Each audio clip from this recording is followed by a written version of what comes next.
Okay, hi there, everybody. I'm Jeff Maris from WisPolitics.com. We're emanating from Chicago at the DNC, but we're going to be talking about legislative redistricting coming out of the primary on August 13th and what that means for the fall races in Wisconsin. I'm joined today by two friends and experts in the field of elections and politics. Melissa Baldauff, she worked for Governor Evers. She was the top aide for the governor. She's now a Dem consultant at GPS Impact. And Scott Jensen, the former Republican Speaker of the Assembly. And Scott is a star of the Insiders show on WisPolitics with Chuck Qualla. I invite you to check out the Insiders. So welcome, Scott and Melissa. Thanks for having us. Thank you. Yeah. So this program also, I should mention, because we love our sponsors. Our sponsor is sponsored by the State Bar of Wisconsin. So thank you, State Bar of Wisconsin, and all the participants from around the state associated with the State Bar. Well, let's just talk, Melissa and Scott, about the political environment in Wisconsin now. I mean, there's been many twists and turns since the RNC in Milwaukee, right? Republicans were riding high coming out of the RNC in Milwaukee, and then whoa, stuff changed. So, where are we at, and how does that affect what's going on in the race for the legislature? Melissa, give it a first go at that. Sure. Well, I think there's obviously an incredible amount of excitement and enthusiasm among Democrats. Of course, at the top of the ticket for Vice President Harris and Governor Walz, people are just enthused. They're excited.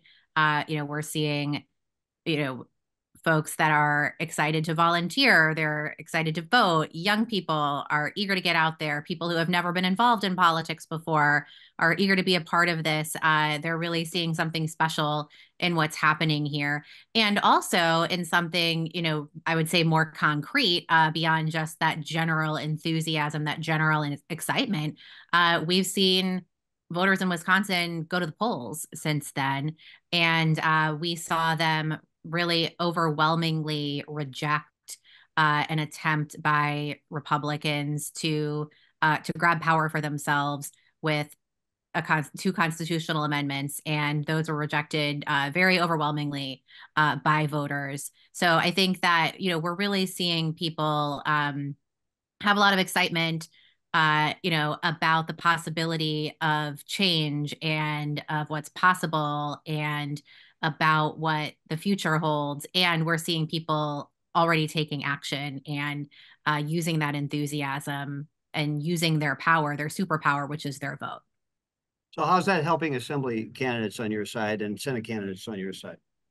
Yeah, I think that really that enthusiasm trickles down, right? When people are excited to get out and vote for the top of the ticket, they're going to learn about the candidates down ballot. But also, it can really go the opposite way too, because we are seeing so many of these candidates who are running in legislative districts around the state are people that have really deep roots in their community and people who are super well known, and they might actually be driving the support up. We have people like running in Sheboygan in the 26th Assembly District, Joe Sheehan. He's somebody who is, long time history of being involved in his community, a former teacher, coach, superintendent, economic development head. He knows that community. The community knows him.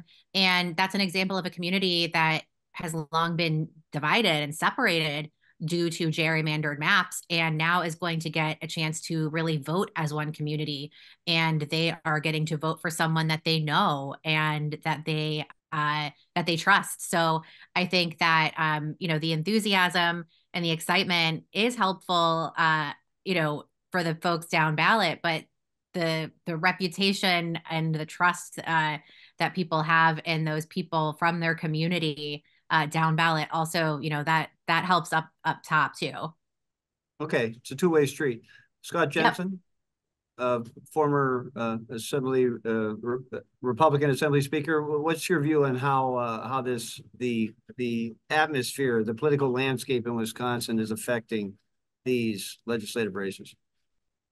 Well, I would say, first of all, anybody who thinks that the ground is settled and that we can now make plans is not been paying attention to the rest of this year.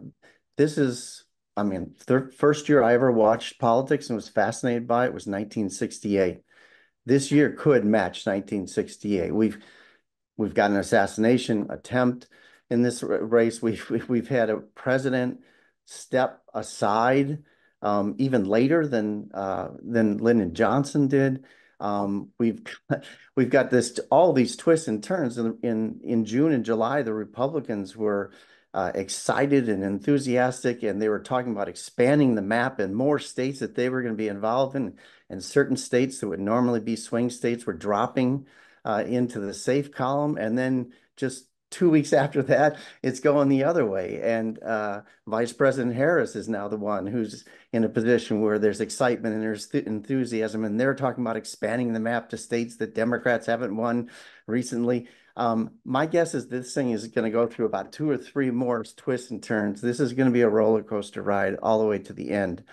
A couple other things. Wisconsin, once again, is the center of the political universe. And that means that incredible amount of money will be going into every form of communication in this state.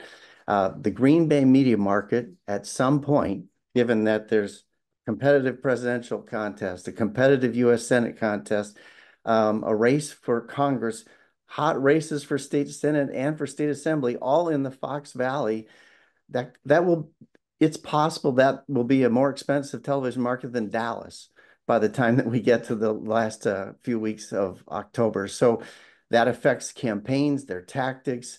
How do you get your message through? It will also increase turnout. So I know that's, a lot of people think, well, people are going to get sick of it. They're going to be sick of the negative campaigning.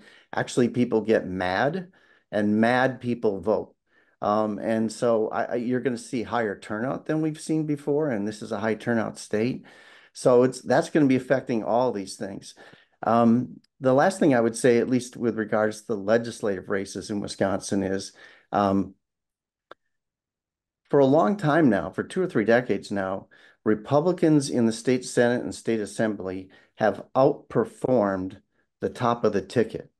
So they have done better than their presidential candidates. They have done better than their gubernatorial candidates, usually 3 or 4 points. So there's a value in having a lot of incumbents running again. And the Assembly and Senate did a good job of getting everyone to sort themselves out with the new maps and end up in districts where they weren't in general competing against each other. And have incumbents who can get an extra 3 or 4 points to hang on to a seat that went from leaning Republican to now lean Democrat. So I think they're in pretty good position.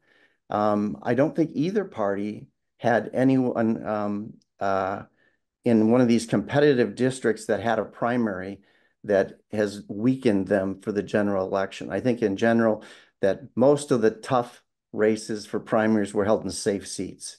Both teams sort of cleared the field to put forward their best candidate in these small number of legislative districts. Well, this year, actually, a fairly big number of legislative districts that are in play. And it's quite a dance card for us to take a look at here.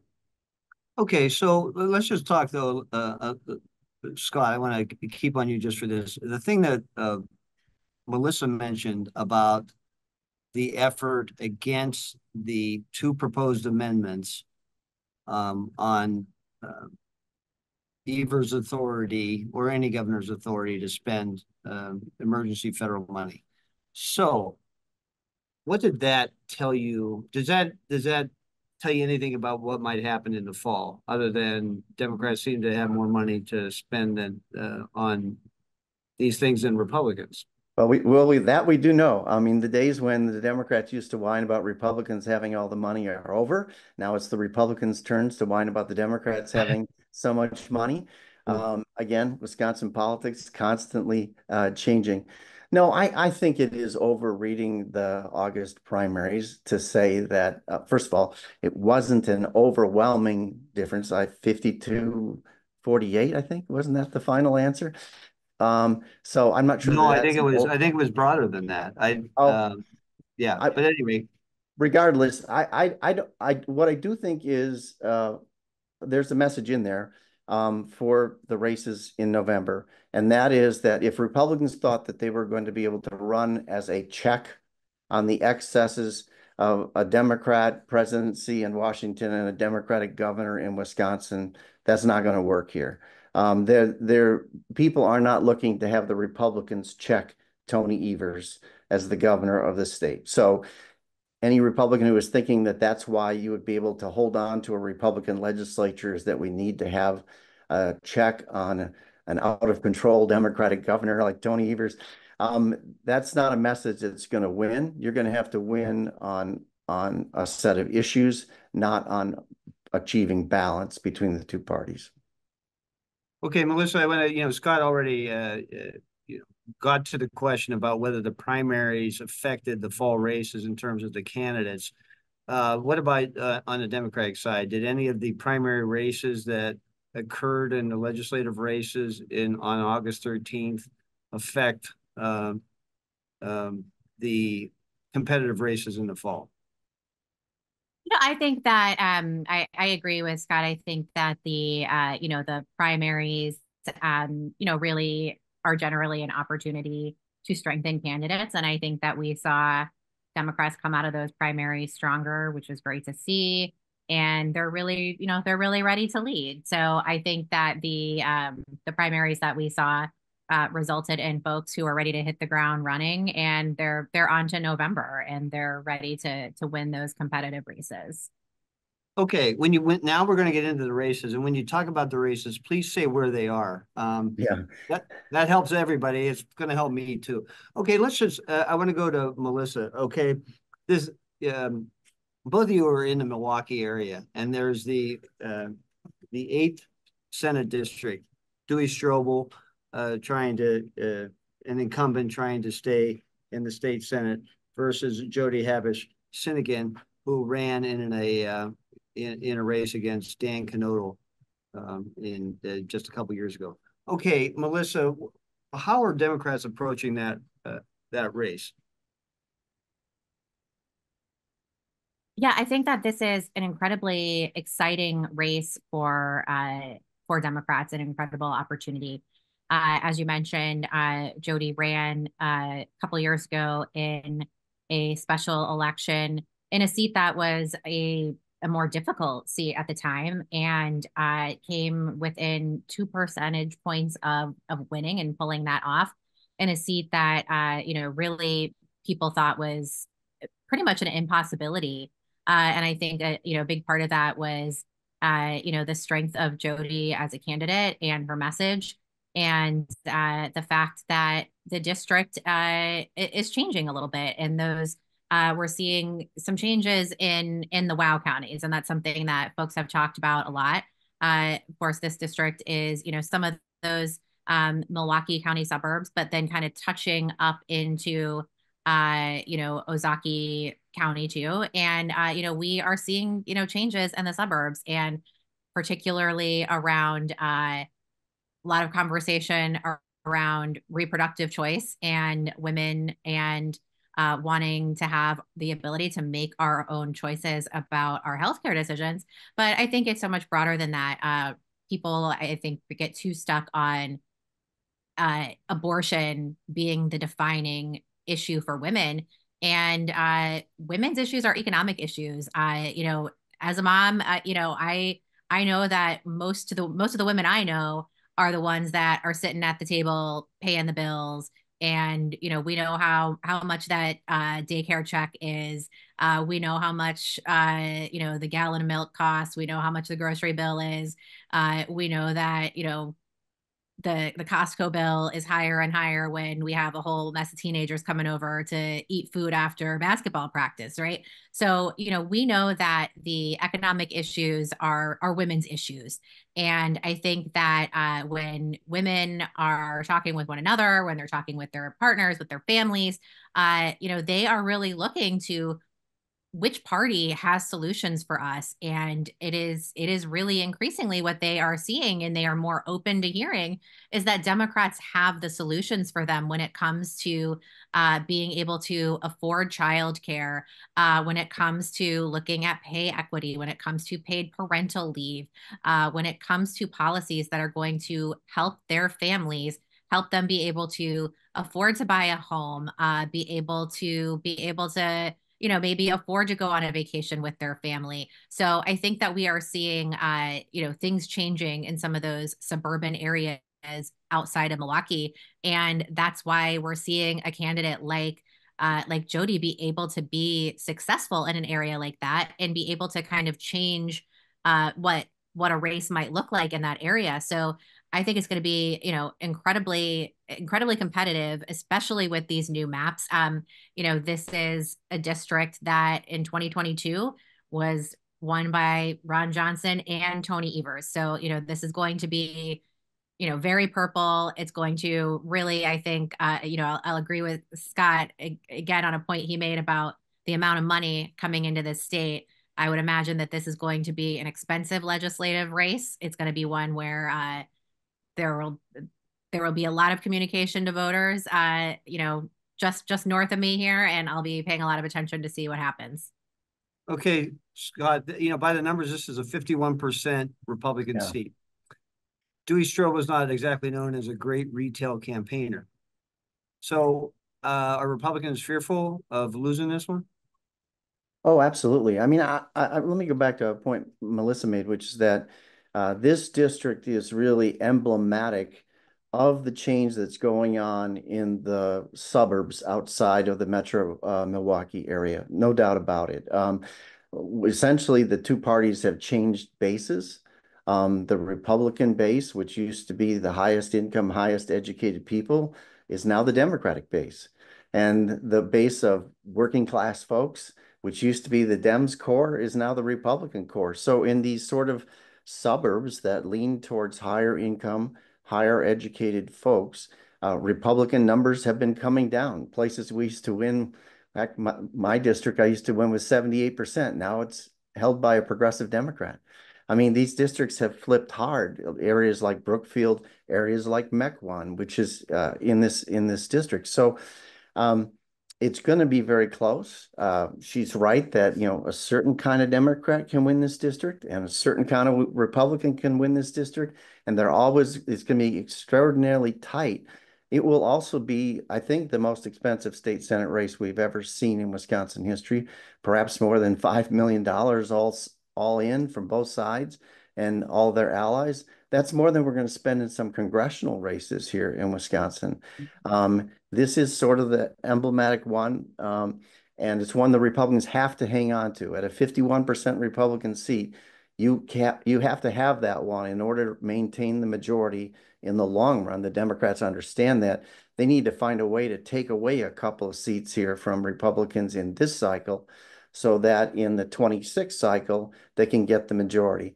And that this seat is the first one on their list that they need to take away from the Republicans. But I think it's going to be a very close fight.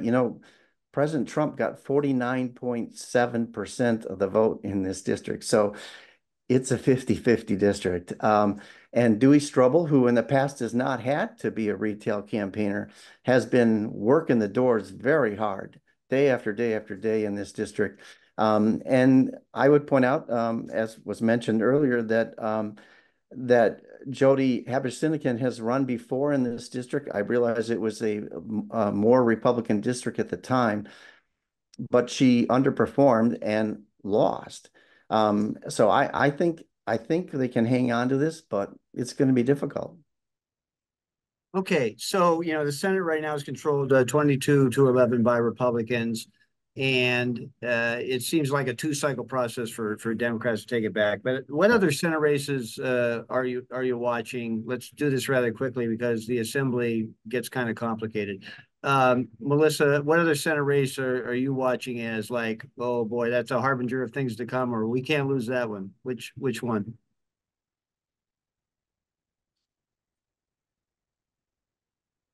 Yeah, I think that Democrats are going to be working very hard to build, like you said, for for the future in the Senate, but going to be really looking at 4 seats in the state Senate, the 8th, 14th, 18th, and 30th as really some opportunities, as well as kind of looking towards the future, for some seats in 2026 that look possible and look like good opportunities. The 5th, Right. So 17th, and 21st. yeah, excuse my interruption, but anyway, the 14th is where Senator Joan Baldwin is running. The 30th is a open seat where Jamie Wall once ran for Congress is running. That's up in the Green Bay area. Yes. Right. And then what other race did you say? The 18th in the Appleton area is the other seat Yes. Melissa was referring to. Okay. All right. Well, Scott, what other ones are you watching? So I think she's focused on the right races here. Republicans need Dewey Strobel to return. They also need Joan Baldwin to win in her seat. That's a difficult seat. It's a 51% Democratic seat. Joan has historically done better than the top of the ticket for Republicans, so she should be able to eke that out. I also think she's a better fit for the district, though 2/3 of that district is new to her. So she's almost starting from scratch here. And so she's got to win over a lot of people. She'll do very well in the rural areas of the district where I think she's a very good fit. In the Dane County part of the district, which is the key to what has made this now a lean Democratic district, she's going to have a difficult battle there. She's going to have to find a way to get as many votes as possible. I think her saving grace in that seat is the Democrats have recruited what I think is a very weak candidate. I think Sarah Kieski, who is from Lodi, is not up to this job. I mean, this is one of those things where her positions are so far to the left. It works in Dane County, but it is not going to work in the other parts of the district. So I would say that I think Joan can hang on to that. So Dewey, Strobel in the Milwaukee area, and Joan Baldwin in the Dane County greater area.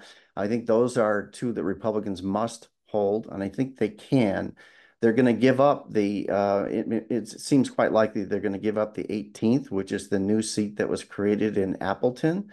Even though the Republicans got the best possible candidate we could have, a cancer doctor who's well known and well liked in town, is the Evers appointee. But that district, that seat just leans to Democrat, and the Democrats do have a good candidate there. So I think they're likely to pick up that Appleton seat. And then the 30th in the Green Bay area, I think Jamie Wall, he has run before. He has not won. I think he's something of a paper tiger. He just hasn't been able to pull off before any of these races before, but this is the most favorable seat he's ever run in. So his prospects, I think, are a little bit better there. It's a 52% Democratic district. And so I would say in an off year, a Republican could win this seat fairly easily.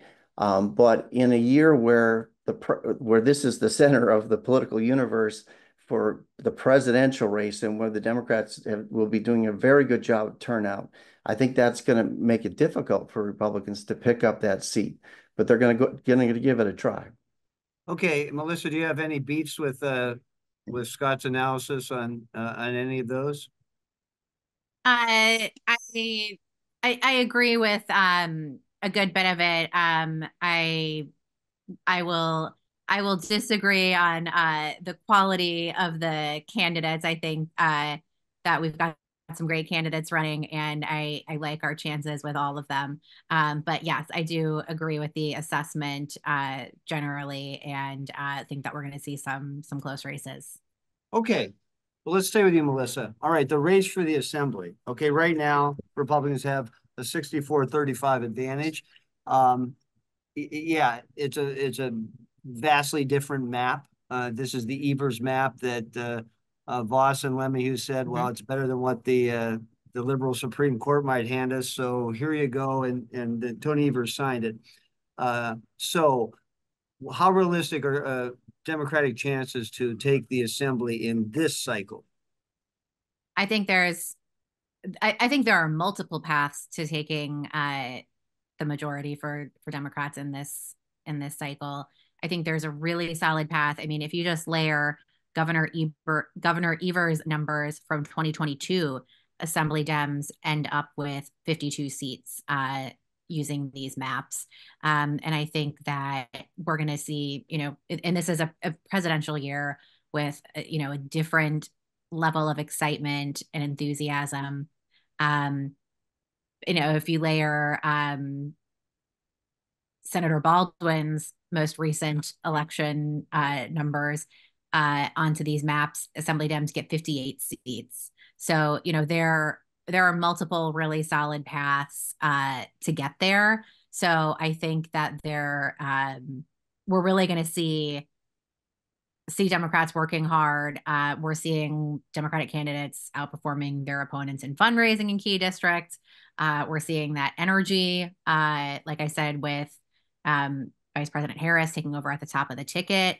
And, one thing that I know we talked a little bit generally about here is that we're expecting to have very high turnout with, Wisconsin being the center of the political universe. And we haven't really talked specifically, though, about young people turning out. And we have so many college campuses around the state.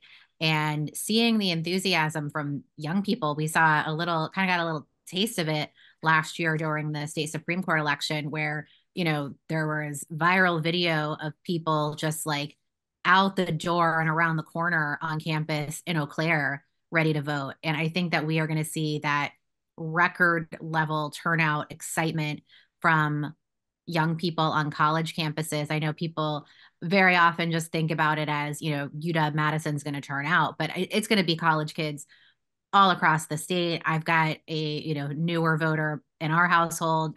First time she got to vote was in the Supreme Court election last year. She and her friends are just unbelievably excited. I will quote Governor Evers and say they are jazzed as hell to vote in this presidential election. They were before the change at the top of the ticket. They are even more excited about Kamala Harris and Tim Walz. And even down ballot, we had a special election in Shorewood recently, and my daughter and her friends voted in it. So these young people are all about voting. They are excited to vote. And I think that's going to have a really big impact on what we're seeing. So I think, like I said, the opportunity to have fair legislative maps, have these competitive districts, to have communities like Sheboygan be able to vote as a community, Wausau, Chippewa Valley, seeing those communities be able to come together and have their voices heard in these competitive races where they get to vote as one. People are gonna show up, and I think that opens up multiple paths to Democrats taking control in the assembly.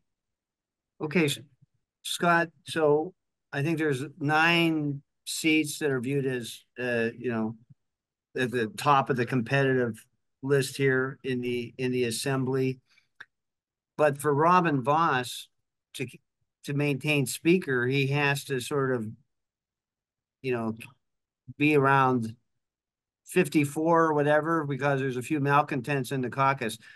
I mean, you heard what Melissa said there. I mean, what's the Republican view on this in terms of maintaining control at a healthy enough level for Vos to stay speaker? So right now the Republicans start with 64 seats. It takes 50 to get a majority in the legislature, in the assembly. But you're right, Speaker Vos would need 2 or 3 more, I think, at least, in order to return as speaker in the assembly chamber.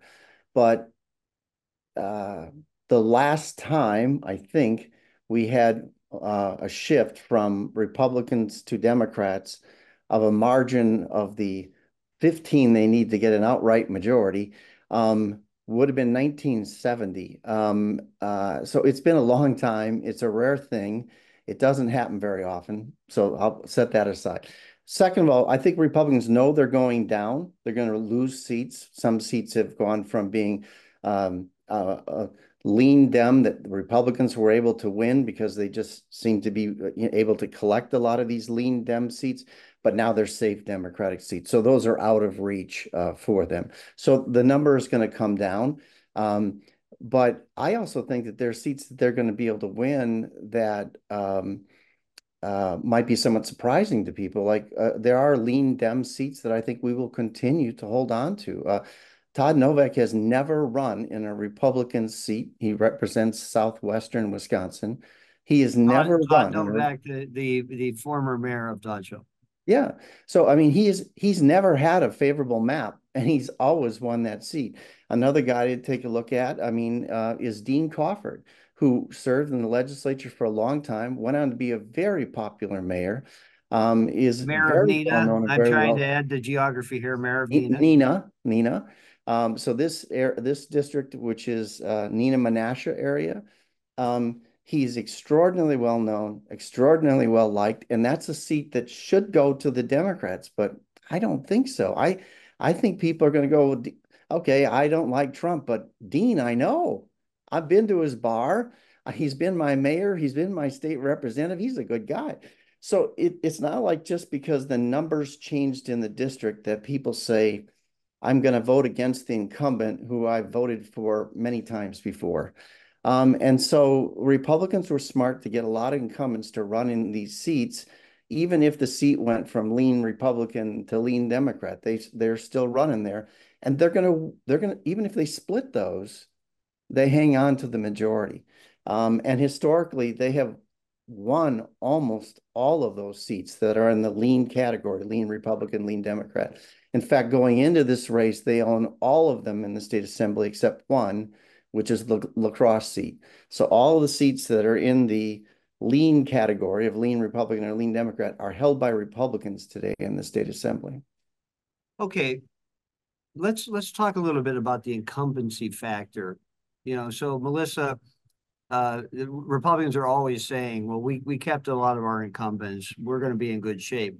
On the Democratic side in the assembly, more Democrats than I expected, even though there's going to be new maps, they retired or left the legislature, some of them in the Milwaukee area. And I wonder about your reasoning as to why that happened, and does that hurt the Democratic cause? No, I don't think it does. I think that one of the things that's been really incredible about the Democratic Party of Wisconsin over the past, 20 years or so is the way that the bench has been building in this party.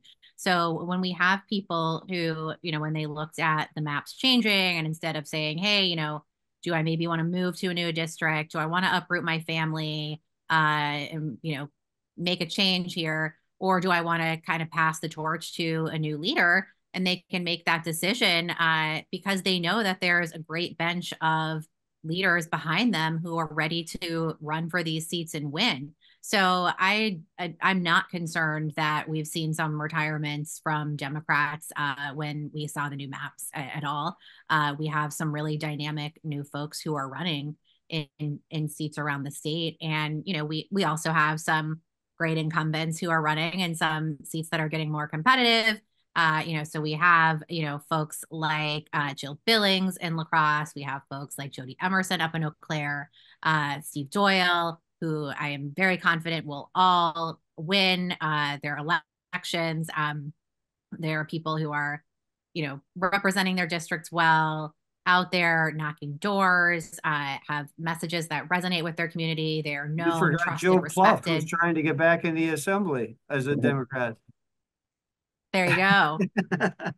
Well, I'm going to agree with Melissa I'm going to agree with Melissa on the notion that many of the Democrats who chose not to run for re-election were from safe seats.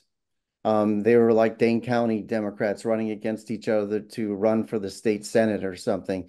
Three incumbent Democrat assembly people all ran for the state Senate seat. Correct. So they lost incumbents, but they lost mostly incumbents from safe seats.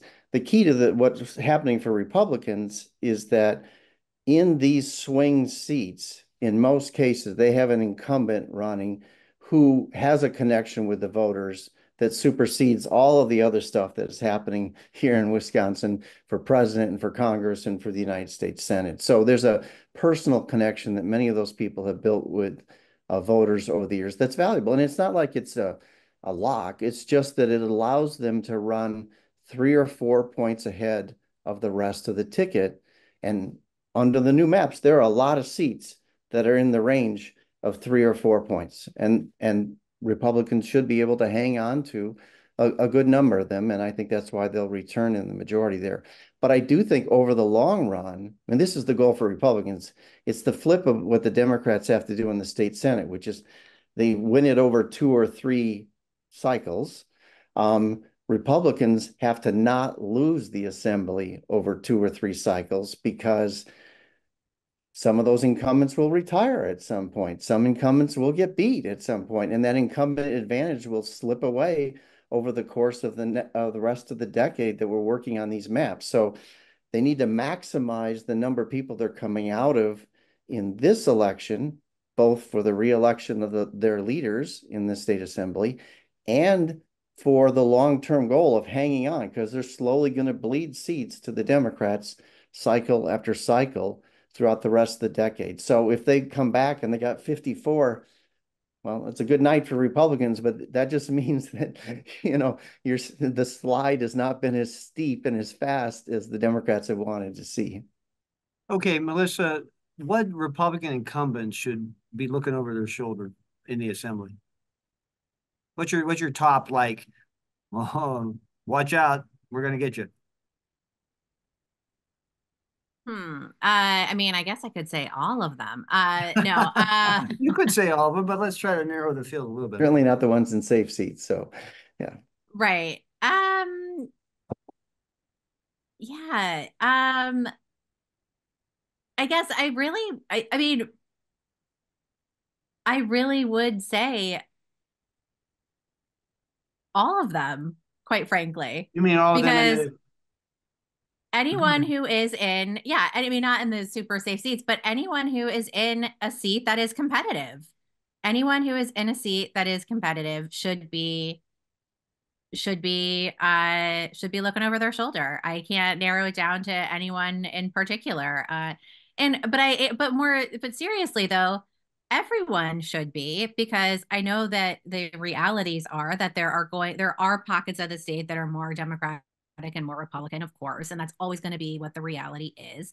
But no elected official should feel so safe in their seat and so entitled to what is a position of public trust that they don't have to think about how they operate, what they do, and what they say, and they can just operate with impunity and ignore the will of the people. So, but really, yes, every incumbent who is in a competitive seat should expect a very tough race and should be looking over their shoulder.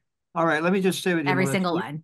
Let me just stay with you on this, though. You mentioned that you were very confident that Doyle would beat Ryan Hipsch, who's the son of a former Republican Assembly Speaker, and Ryan's running for the second time against Doyle. Why are you so confident in that one? I think that Doyle is somebody who has been representing the district really well. He has a great message. He is somebody who has shown up. He is out knocking thousands of doors a week. And I think he's really delivered for the district. So I believe that he is somebody who is going to be able to really hold on to his seat and continue to earn the trust of the community. Okay, Scott, to you now. Let's talk about that race, and I want to talk about the Rodriguez race. What about the race in the La Crosse area, Doyle versus Hipsch? So Steve Doyle has been on the ballot, I think, for 40 straight years in the La Crosse area right now, between the state assembly and county board. And he has won again and again, narrowly, in a seat that leans Republican. The seat did get changed a little bit, but I don't know that it change the overall number. It moves some territory around, but it's still about the same. It's a 51% Republican seat. Steve Doyle has been able to hold on to it. But the youth factor that Melissa mentioned earlier, I think, is on the side of Ryan Hipsch in this race. He's the one who last time had 300 volunteers. That's an amazing campaign. Extraordinary amount of energy, lots of young people, lots of people looking for a change. And this, in some ways, is a change election. You've got somebody who's been on the ballot there for 40 years in one way or another. I think it's a reasonable argument to argue that say give somebody else a chance to show some leadership in the area. And I think Ryan will be able to do that. But again, that'll be very close. I mean, when we won that seat in '94 for the first time, it was by like 100 and some votes when Ryan's father took it from the Democrats after 20 some years. So I think when it's won, it's very hard to take seats away like that from an incumbent. It will be won by a very, very narrow margin by Ryan. Okay, back in the Southeastern, all the way across. Jesse Rodriguez, yeah. Yeah, go ahead. So she's a member of the Joint Finance Committee, and her district now is a 53% Dem seat. Yep. And so what's your take on that race? She is running against David Marsteller of Milwaukee. Yeah, she ran 5 points ahead of Tim Michels and 4 points ahead of Trump. And if you think about it, in the district's 53% Democrat. She has to do that again. She's got to run 4 points ahead of the Republican top of the ticket in order to hang on to that seat. I think she can do that for two reasons. One, I think she's the district, right? She's a mom with a kid in school, and she's worked the district hard for a long time. They gave her a bunch of new territory in the city of Milwaukee near the airport to give people some sense of where this is. And then she has represented Oak Creek before. If the Democrats had nominated a moderate Democrat, I'm not sure that there's any way she could hang on to the seat. But in David Marsteller, they've nominated someone who has said he's a socialist, someone who has had extreme rhetoric on the internet. Just a complete contrast with the mom next door image that Jesse Rodriguez has. It will be difficult for her to hold on. She will have to get every vote that 4% better than other Republicans are doing in that district in order to hang on to it. But I think she's going to be able to do that. Again, the incumbency factor there is helpful. It's hard to take seats away from incumbents. What's your take on that race in southern part of the Metro Milwaukee, Melissa? I agree with Scott. I think that Jesse Rodriguez has been an effective messenger for Republicans. I think that she has been one of their stronger members in terms of being able to be effective and communicate. So I think that it'll be a tougher one for Democrats, but I do think that it's going to be one that is very winnable for Democrats. I think that we've got a candidate who is an incredible advocate when it comes to talking about issues that people can relate to, especially somebody who's got an incredible healthcare story personally. As somebody who is the recipient of a heart transplant, he really can relate to the struggles that people have when they're navigating our healthcare system, and somebody who's very connected to the community.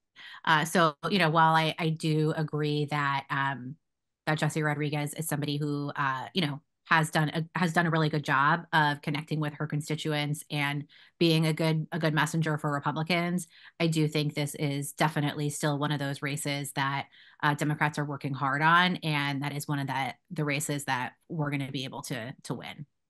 Okay, staying with you, Melissa. I did interrupt you before to mention Joe Baldauff, who is a former member of the Assembly, Democrat from Menominee. He's trying to beat, this is the 92nd Assembly District, and he's trying to beat Representative Clinton Moses. I guess that's two incumbents, right? Or is that how Democrats are viewing it, or? I guess you could.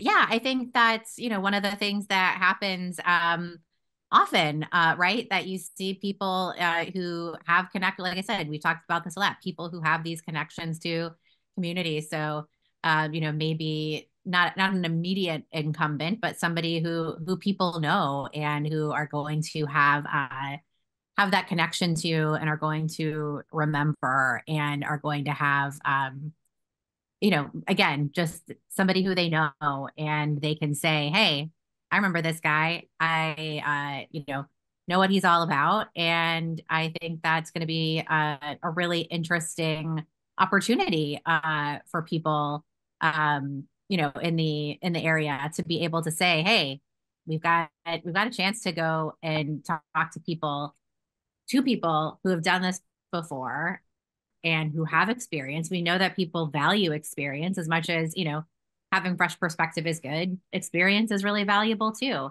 And that's going to be, I think, a really interesting opportunity. Okay, and that's a 52% GOP seat. Scott, Jensen, what's your take on the comeback attempt of Joe Pluff? Wrong seat, wrong time, I think, Joe. Sorry. So I think this seat is actually at the edge of compatibility. It was probably the first seat to drop off of the target list when we get to October. And Democrats and Republicans have to start to focus on the ones that are winnable. It's just because it's Trump took this district with 52.4% of the vote. I find it hard to believe that the local Republican candidate is going to do worse than that. At the opposite end is Lauren Oldenburg, who is sort of rural area outside of La Crosse, and then because of redistricting, they gave him a third of the city of La Crosse. That's now a 56% Democratic district being with a Republican incumbent in it. And Lauren has always overperformed, but 6-7% is a lot, right? I mean, he's usually overperformed by 3 or 4% the rest of the ticket, but that would be really difficult. So I think those two are probably at the edges where you have incumbents, and one is going to go to Clint Moses. I think is going to get reelected, but I think it's going to be very hard for Oldenburg to win. Right. Now he's running against Tara Johnson, who former county board chair of La Crosse. Right, and almost ran declared for the 3rd congressional district and then pulled out and running for this seat. So yeah, that's quite a margin there on the numbers. I do want to talk about that Benjamin Franklin is running. I think that's we could go back in the history books. Yeah. I didn't know that Benjamin Franklin. I thought he was from Philadelphia, not De Pere. But anyway, he's a Republican. He's running in De Pere for the 88th against Christy Welch. This is a 50-50 seat, essentially. Absolutely. Scott, you've talked about, maybe Green Bay, Fox Valley is the center of the political universe within the center of the political universe. But what's your take on this race? I think these two candidates are going to have to go door to door, not only because it is to get every last vote, not only because it's a 50-50 district, but because they probably can't afford to get on television in that market. I mean, they're going to have to talk to people themselves. And so, Ben Franklin is a fascinating candidate. I mean, this is a guy who has a bunch of Papa John's in the area. He employs something like 100+ people in the area, making pizzas for him. He's well known and well liked in the community. He an Air Force veteran. I think he's a strong candidate for the seat. I think the Democrats also have a strong candidate for this seat. This is one where, at midnight, most people go to bed knowing how races have turned out in Wisconsin, but people who care about state assembly races are staying up till 2, 3 in the morning to find out who won, waiting for that last word to come in. And I think this is going to be one of those seats. Melissa, any take on the Oldenburg and the Benjamin Franklin race, Benjamin Franklin, Christy Welch race in the De Pere area? Yeah, I agree. I think Christy's a great candidate up there. I think that again, We've seen a lot of, demographic shifts and just some kind of changes up in the Green Bay area, and seeing, some more competitiveness, seeing some just kind of shifts in how folks in the suburbs are voting. And, this could be another opportunity to see what's happening there. So it'll be really interesting. I definitely agree with Scott's assessment that this is going to be a race where every vote's going to count, and these candidates are going to be out on the doors. They are going to be competing for every vote. They are going to be knocking on doors. They are going to be utilizing every tool they have available to them. Not only is television expensive, but there's only so many points of television you can buy. But I would expect that anyone who's living in the Green Bay media market, it's going to be just an absolute flood of political advertising, from now until November, not just your television, but your phone, your iPad, your computer. You're not going to be able to escape it, unfortunately. Anywhere anyone can find you online, they're gonna. So I think that this is going to be a race that they're going to really be out there working to get every last vote. And I think that's one where Democrats really have a great candidate, and it's one that we're really hoping to be able to pick up. All right, so there's another race in the Green Bay area in the 89th Assembly District. Patrick Buckley is the Brown County Board Chair, running as the Republican candidate, versus Ryan Spaude, a Democrat from Green Bay, who's the Brown County Assistant DA. This is a 51% Dem seat by the numbers. Let's stay with you, Melissa. Again, this looks like one of those, there's not an incumbent involved in this one. And, I think that those are the races that puzzle me most, right? If there's not an incumbent, and it's like, well, who has the edge? And it's like, well, what makes your candidate up there be viable in winning this race?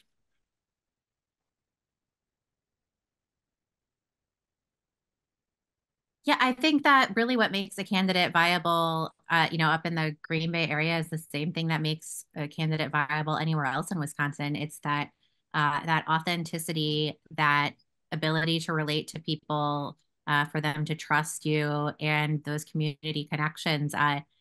People in Wisconsin, they want to elect people that they can trust, to get things done, that they believe in, that they believe have the experience to do things and accomplish things. That's something that, I've always watched when I pay attention to the Marquette poll about Governor Evers. One of the things where he very much, I would say overperforms compared to other politicians is people say they trust him to do the right thing. They trust him. And that's something I think people really value in their elected officials. And I would also say too, people in Wisconsin respected Scott Walker in his ability to get things done, even if they didn't always agree with the things that he was doing. They respected that he was doing things and that he was delivering. So I think that's what people are looking for in Wisconsin and their leaders. They want people who they can trust and people who are going to get things done. So the people who are running in these legislative seats, especially in the open seats, I think the people who can make that case, honestly and convincingly, that you can trust me to get things done, you can trust me to do the things I say I'm going to do, those are the people who are going to do the best. All right, Scott, I'm going to turn to you now. We talked about Novak in the Dodgeville, Western Dane County area, running in a Dem seat, and you say outperforms. Then we talked about Crawford, who's running in a Democratic seat, but you're pegging him as a virtual incumbent, essentially. But then we have Representative Amy Binsfeld in Sheboygan and Bob Donovan in Greenfield Hills Corner area, who are two incumbents, Republican incumbents, running in Dem seats, tilting Dem seats. what's your feeling on Donovan and Binsfeld? Well, I think Melissa mentioned before that the Democratic candidate in the Binsfield seat in that Sheboygan area is really well known. He is he was the superintendent of schools for a very long time there. Lately, I've been working in a whole bunch of races around the country where where local school superintendents have been running. You know, they seem to get the name ID that folks have who are elected to office because they're in the news media all the time, but they don't have the grassroots connections that somebody necessarily gets from having run for office. So I think in this race, he starts out better known even than Representative Amy Binsfield because her district shifted dramatically, the district, and so she's running in a district that's in many ways new to her. So it's a difficult race for her. But again, I think that there are factors here that make him less, there are chinks in the armor, that there are factors that make him start out the race with a strong position.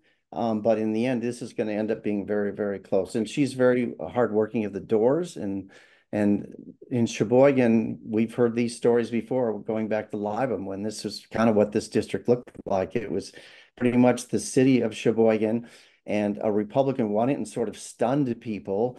But that was the first sign that that area was beginning to move from longstanding traditional Democrat to sort of a swing territory. And that's what this district is now. And she's got the same formula that Libam had many years ago, which is to work those doors really hard and to talk to voters. And you mentioned Donovan as well, which is, as you said, Greenfield and Hills Corners. It's a rematch, really. It's Donovan versus his opponent last time, Luann Byrd. I think she's run for the legislature 4 times during the course of her career. Last time was the closest she has come. She got 49% vote. He got 51%.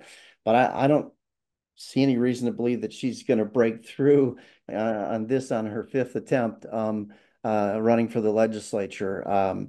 He is a well-known commodity in the Metro Milwaukee area.